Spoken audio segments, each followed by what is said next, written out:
Today we are taking a look at an article titled "The Most Savage Player Ever." Now, when I think of in football terms as the most savage player ever, I'm thinking of Zlatan Ibrahimovic. Ooh, he was a beast. Yes. I think bad boy, savage, but in a good way. You think of cocky, confident, skills to back it up. Trend setting. Yeah.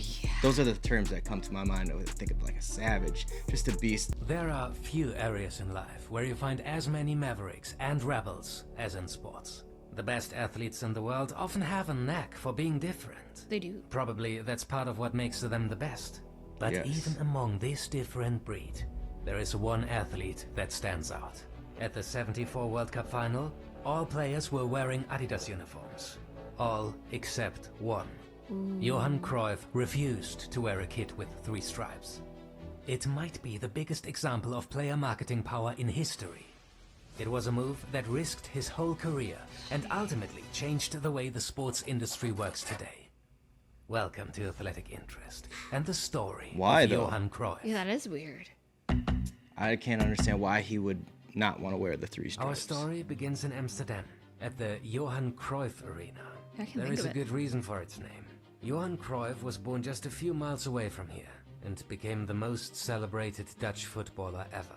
The great Ajax and Dutch teams of the 70s were led by him. He invented the so-called total football. In '73, he joined Barcelona for a world record transfer fee. He won La Liga in his first season and was named European Footballer of the Year. Whoa, okay, so this guy isn't just anybody. Oh, no. We're talking about a legend. I don't even know this guy. Okay, it says something. Maybe that's why he could do what he wanted, though. Exactly. Because he had the skills to back it up. Rebel, too. I like that. Then came the World Cup. Cruyff had always been somewhat of a football kit maverick. He chose to wear the number 14 whenever possible, although it was very unusual back then to wear any number outside of 1 to 11.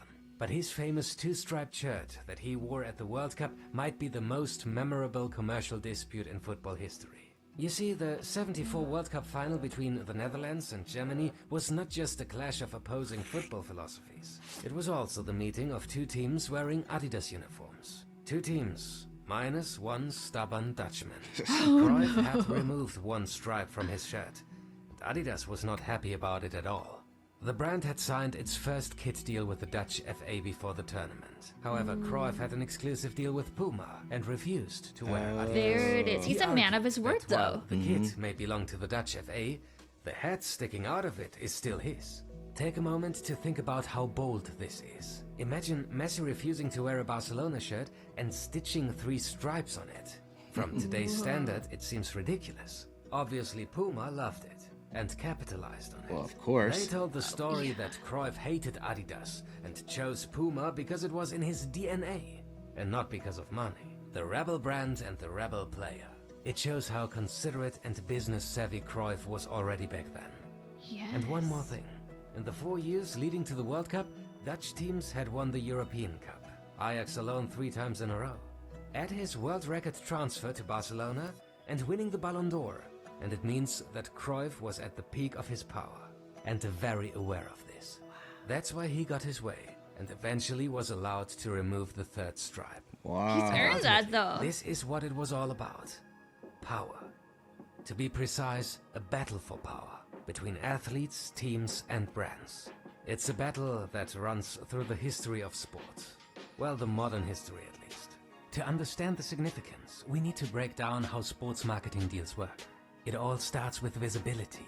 Nothing can capture people's attention around the globe as reliably as sports, and the athletes who play it. At some point, savvy businessmen realized that it helps their sales pitch if they can point to those athletes and say, "This guy is wearing my product."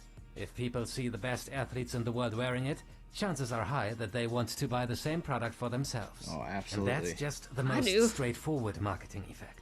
Brands also want to simply associate themselves with the best athletes and what they stand for.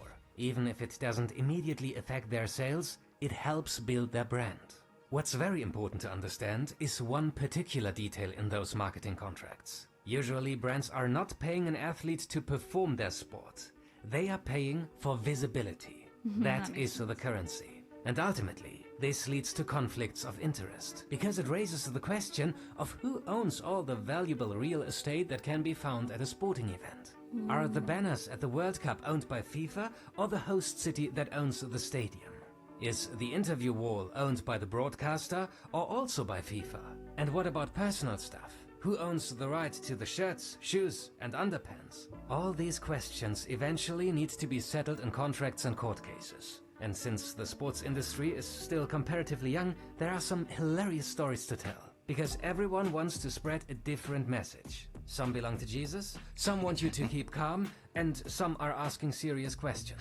There is a long-standing tradition at Arsenal that the choice of the captain to wear long or short-sleeved shirts must be replicated by the rest of the team.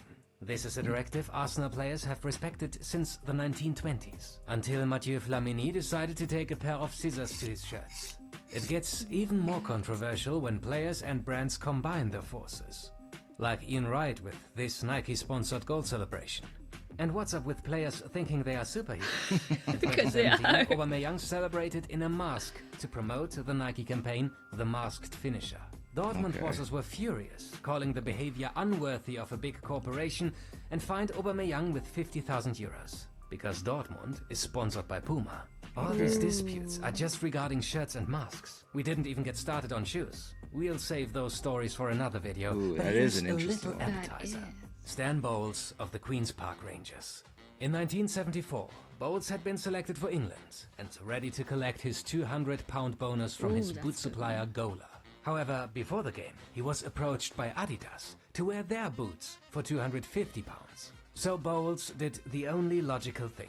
He played with a Gola boot on one foot, an Adidas boot on the Of other. course, why and wouldn't you? £450 Smart man. in his back pocket. Cashing in. Even among those crazy examples, Cruyff has the ultimate power move. His two-striped shirt showed how business-savvy, strong-minded and powerful Cruyff was at his prime. But it's likely that we will never see something similar again. The fact that he was allowed to remove the stripe and Aubameyang was fined by Dortmund for wearing a Nike mask shows how times have changed. That's Back in the exactly day, what I was Cruyff gonna could say. get away with that extra treatment. Nowadays, he wouldn't even be allowed to leave the dressing room. Although all of this happened almost half a century ago, the story still continues today. In 2014, Adidas threatened to take legal action against Cruyff's sportswear company unless they removed replicas of the legendary two-striped kit from its store. Cruyff simply answered that the two stripes belonged to him. He later also said, Rembrandt and Van Gogh weren't understood either. People go on bothering you until you're a genius. It makes sense to me with the whole Puma Adidas thing. I mean, he was sticking with his brand. Oh, he was, but I feel like he did so much more. Not only did he stick with the brand, he created himself a brand. Right, exactly. His own merchandise, basically, kind of, technically speaking, but he did it because he had a passion for the brand Puma. And he was strong by his word, and I think also he was an example of what other people probably put in their contracts as to, he did this, you're not going to get away with it. And then like today, he was saying you could never get away with something like that. No. But that makes me question like the whole boots thing, because if you have like the Nike kit and then you have the Adidas, because you know Messi and Adidas. Oh, yeah. I wonder what kind of contract type thing they have going on. I wonder if this guy has a video about it. That's interesting. That though. is like, who owns the boots? Can they wear their own? It gets so technical today. Who cares? Let's play the sport, you know? Whatever. If you want to sponsor Adidas, Nike, whatever, do it. But this is about the sport, I feel like. And I feel like it should be, or by their values, their ethics, what they really stand by and love. Exactly, because every brand is a little bit different. I like it. I do too. Comment down below what you think of the video. We might need to look at this guy. He seems like a legend, obviously. He did some stuff to get his mind like that. I love This it. is old school. Let us know what you thought of the video. Comment down below. If you made it to the end, hit that thumbs up. If you're new to the channel, make sure to subscribe. Otherwise, we'll catch you on the next one. Thanks for watching.